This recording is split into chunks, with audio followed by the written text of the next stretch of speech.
அஸ்ஸலாமு அலைக்கும் வரஹ்மத்துல்லாஹி வபரகாத்துஹு. இன்றைய தினம் ஹர்ஃபுல் அலிஃபுடைய ஷக்கில் அதனுடைய தோற்றத்தை எவ்வாறு எழுதுறது என்கிறத பற்றின விஷயங்களை பார்ப்போம்.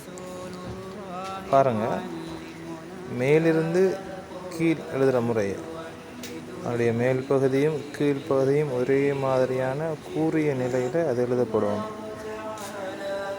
இந்த எழுதுகிற மாதிரி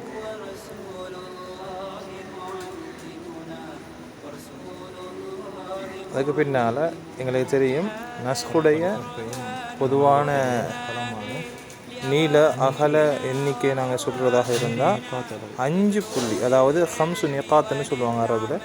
5 புள்ளி அளவு, அதாவது நாங்கள் எழுதக்கூடிய பேனையுடைய சைஸுக்கு 5 நுக்குத்தா அளவு அதனுடைய நீளம் அகலம் இருக்கணும். இது நஸ்குடைய கவாயிதுகளில் ஒன்று.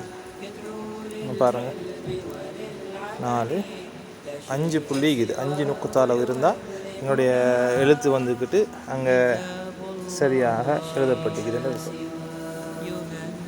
அரபு.